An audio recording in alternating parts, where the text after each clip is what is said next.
Welcome to Lodhi English classes दोस्तों। जी हाँ, आपने सही पढ़ा। घर बैठे इंग्लिश सीखिए और मास्टर बनिए।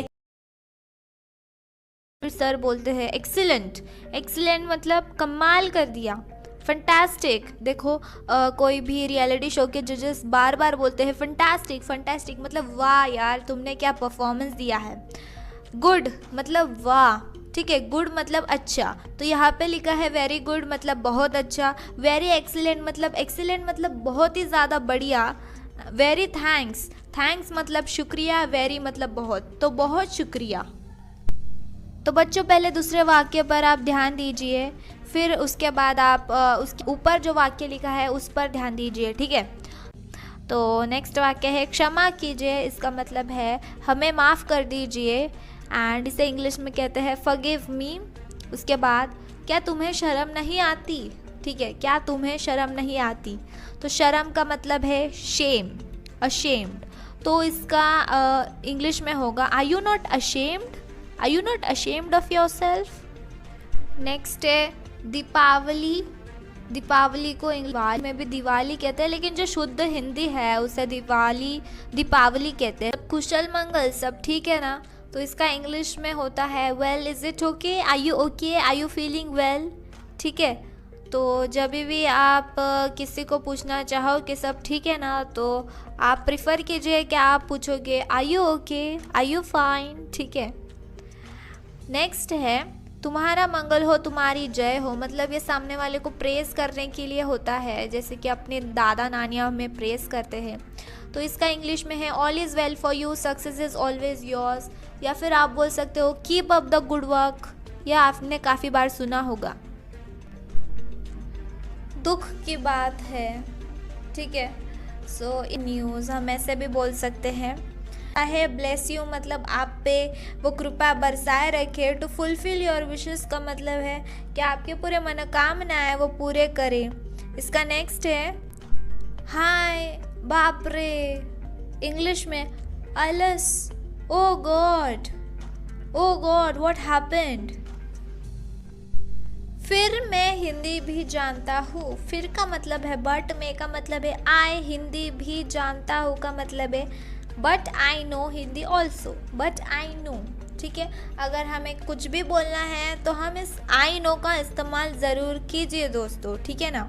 उसके बाद है मैं छोटों से प्यार करता हूँ और बड़ों का आदर। May God bless you to fulfil your wishes. May God मतलब भगवान चाहे, ब्लेस यू मतलब आप पे वो कृपा बरसाए रखे। टू फुलफिल योर विशेस का मतलब है कि आपके पूरे मनोकामना है वो पूरे करें। इसका नेक्स्ट है हाय बाप रे, इंग्लिश में अलस, ओ गॉड व्हाट हैपेंड। फिर मैं हिंदी भी जानता हूँ, फिर का मतलब है बट, में का मतलब है आई, हिंदी भी जानता हूँ का मतलब है but I no Hindi also, but I no, ठीक है। अगर हमें कुछ बोलेंगे I am feeling nice, I am feeling great, I am feeling lovely. यह बेकार है, मतलब यह बेकार का काम है, बोरिंग काम है, तो इंग्लिश में बोलेंगे it's board, it's useless work, ठीक है ना। भगवान प्यार है, भगवान गॉड है मतलब इज, ठीक है। तो भगवान है, गॉड इज लव। शांत जलवायु, शांत मतलब कूल, जलवायु मतलब क्लाइमेट। ये काफ़ी शुद्ध हिंदी भाषा है दोस्तों। मैं शर्मिंदा हूँ, जैसे कि मैंने कहा था शर्म को हम कहेंगे अशेम्ड, तो यहाँ पे है मेरा नाम शिवा है, तो हम इंग्लिश में बोलेंगे माय नेम इज़ शिवा। ये तो बड़ी बेसिक चीज़ें सबको आती ही है, लेकिन फिर भी अगर आप बहुत ही बिगनर हैं तो my name is Shiva, my name is आपका जो भी नाम है वो बोलिएगा। मेरे 2 बहन और 1 भाई है।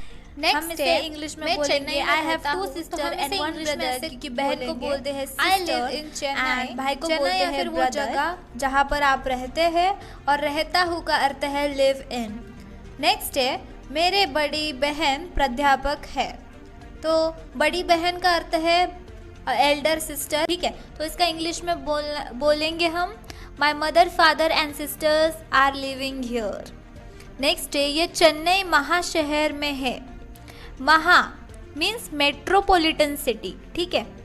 So it is in Chennai, the Chennai is in metropolitan city, ये वाक्य होगा। वे इंग्लिश में ही लिव्स इन बैंगलोर। अगर किसी ने पूछा कि वेयर डज ही लिव, तुम्हारा भाई कहाँ रहता है, तो तुम उसे बोल सकते हो कि ही लिव इन बैंगलोर या फिर ही लिव इन पुणे। मतलब I get up and 4 o'clock मतलब 4 बजे, एंड सुबह मतलब मॉर्निंग। तो आई होप ये सभी बेसिक चीज़ें आप समझ रहे होंगे। तो मैं सुबह 4 बजे उठता हूँ, I get up at 4 o'clock in the morning. और कमेंट में बताएं आप कितने बजे सुबह उठते हैं। नेक्स्ट है, मेरे जीवन का उद्देश्य पुलिस बनना है।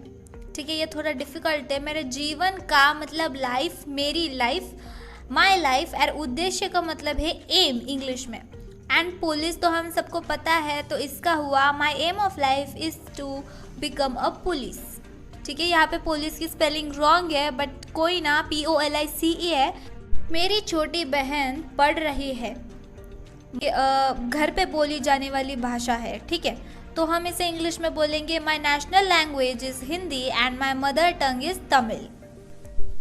मैं सदा हर एक के प्रति ईमानदार बना रहना चाहता हूँ। ठीक है, हर एक मतलब एवरीवन, एंड ईमानदार मतलब ऑनेस्टी। ठीक है, तो इसका इंग्लिश में होगा I wish to be honest to everybody. फिर मैं हिंदी भी जानता हूँ, इसका होगा इंग्लिश में फिर मतलब बट, मैं मतलब आई, हिंदी को हिंदी ही बोलते हैं। भी जानता हूँ, मैंने स्टार्टिंग में ही बोला है, मैं जानती हूँ या मैं जानता हूँ का मतलब है आई नो। तो इसका इंग्लिश में होगा but I know times I am going to बाजार या फिर सुपर मॉल या फिर जो भी। ठीक है, उसके बाद है वे महीने में एक बार यहाँ आते हैं, या फिर वह महीने में एक बार यहाँ आता है। सो वह मतलब लड़का, लड़के को कंसिडर करेंगे यहाँ पे। He comes here once in a month, मतलब महीने में एक बार। मेरे घर में 4 कमरे हैं। ठीक है, मेरे means my house has 4 rooms, या फिर there are 4 rooms in my house. ठीक है, वह बाजार जाता है और चीज़ें लाता है। मैंने कहा था and continue my school work और कंटिन्यू माई होमवर्क। ठीक है, नेक्स्ट है मेरे घर के पास एक सिनेमा घर या फिर रंगशाला भी है, जिसे हम सिनेमा थिएटर हम सभी जानते हैं। तो हम इसे इंग्लिश में बोलेंगे there is also a cinema theatre near my house. मेरे घर के सामने एक मंदिर, मेरा घर मतलब माई हाउस, और मंदिर को हम इंग्लिश बोलते हैं टेम्पल। तो इसे हम बोलेंगे there is also a temple in front of my house. तो कमेंट में बताना कि आपके घर के सामने क्या है, हाँ लेकिन इंग्लिश में। नेक्स्ट है मैं सुबह 9 बजे स्कूल जाता हूँ और 4 बजे वापस आता हूँ। So I go to the school eight